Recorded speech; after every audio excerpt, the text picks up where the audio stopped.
மக்களுக்கும் சந்தேகம் இல்லை, எங்களுக்கும் சந்தேகம் இல்லை, எல்லோருக்கும் சந்தேகம் இல்லை. ஆகவே இருப்பிடத்தை தக்க வைத்துக் கொண்டு இருப்பதை காட்டிக்கொள்ள கருத்து சுதந்திரத்தின் அடிப்படையிலே கருத்து சொல்வதை நாம் கவனத்தில் எடுத்துக்கொள்ள வேண்டியதில்லை. இருப்பை காட்டிக்கொள்ள அதிமுக பாஜக கூட்டணி ஆட்சி என பேசுபவர்களை கவனத்தில் எடுத்துக்கொள்ளக் கூடாது என பாஜக முன்னாள் தலைவர் அண்ணாமலையை எதிர்க்கட்சி துணைத் தலைவர் RP உதயகுமார் மறைமுகமாக விமர்சித்துள்ளார்.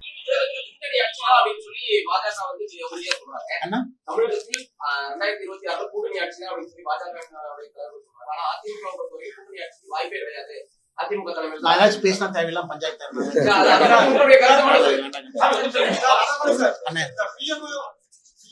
நான் இந்த கூட்டணி ஆட்சி கீட்டணி ஆட்சியில எல்லாம் பாஜக ஆட்சின்னு சொல்லிட்டு இருக்கிறேன் நான். ஆனா இன்னைக்கு நம்முடைய கட்சியினுடைய தலைவர்கள் ஒரு முடிவு எடுத்திருக்கிறாங்க. முடிவுக்கு தொண்டனாக நாங்கள் கட்டுப்படுகின்றோம். அது எங்களுடைய தலைவர் நைனா அண்ணா இருக்கிறாங்க, அவங்க எல்லாம் சொல்லுவாங்கன்னா இதுக்குள்ள நான் போக விரும்பல. எனக்கு தனிப்பட்ட கருத்துக்கள் இருந்தாலும் என்னுடைய இதயத்துக்குள்ள இருக்கட்டும், வேற வரும்போது பேசுவோம். அண்ணா அதெல்லாம் வரும்போது பாத்துக்கலாம் அண்ணா. இதுக்கு பதில் சொல்ற சரியான தலைவர் வரும்போது அவங்ககிட்ட கேளுங்க. டெல்லிக்கு தலைமை மாண்புமிகு மோடிஜி அவர்கள், தமிழ்நாட்டுக்கு தலைமை மாண்புமிகு எடப்பாடி பழனிசாமி அவர்கள் தலைமையில மகத்தான மாபெரும் வெற்றி கூட்டணி, வலிமையான கூட்டணி, வெற்றி கூட்டணி, வலிமையான கூட்டணி.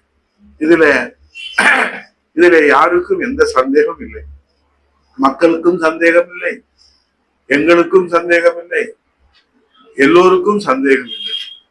ஆகவே இருப்பிடத்தை தக்க வைத்துக் கொண்டு இருப்பதை காட்டிக்கொள்ள கருத்து சுதந்திரத்தின் அடிப்படையிலே கருத்து சொல்வதை நாம் கவனத்தில் எடுத்துக்கொள்ள வேண்டியதில்லை.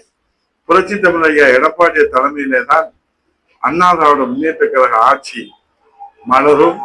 புரட்சி தமிழக எடப்பாடிய தலைமையிலே தான் மகத்தான கூட்டணி, வெற்றி கூட்டணி, வலிமையான கூட்டணி, மெகா கூட்டணி. இதுதான் தமிழ்நாட்டு மக்களுடைய எதிர்பார்ப்பு. இதுதான் அண்ணா திராவிட முன்னேற்ற கழக தொண்டர்களுடைய எதிர்பார்ப்பு. இதுதான் பாரதிய ஜனதா கட்சியினுடைய எதிர்பார்ப்பு. இதுல எந்த விதமான குழப்பமான எந்த விதமான கருத்து மாறுபாட்டுக்கு இடமும் இல்லை, அதற்கான தேவையும் இல்லை, அதற்கான விவாதமும் தேவையில்லை. தெளிவாக இருக்கிறார் மாண்புமிகு பொதுச் செயலாளர் புரட்சி தமிழர் ஐயா எடப்பாடியார். தெளிவாக இருக்கிறார்கள் கூட்டணியில அங்கம் வைக்கின்ற மதிப்புமிக்க மாண்புமிகு தலைவர்கள். இதிலே குழப்பம் என்ன, இதிலே கருத்து என்ன, இதிலே விவாதம் என்ன, இதிலே அரசியல் என்ன, இதிலே எந்த மேடையும் தேவையில்லை. ஒரே மேடை அண்ணா திராவிட முன்னேற்ற கழகம் புரட்சி தமிழக எடப்பாடியார் தலைமையிலே மாபெரும் வெற்றி கூட்டணி. புரட்சி தமிழக எடப்பாடியார் முதலமைச்சராக முன்னிறுத்தி வாக்குகளை சேகரித்து மாபெரும் வெற்றி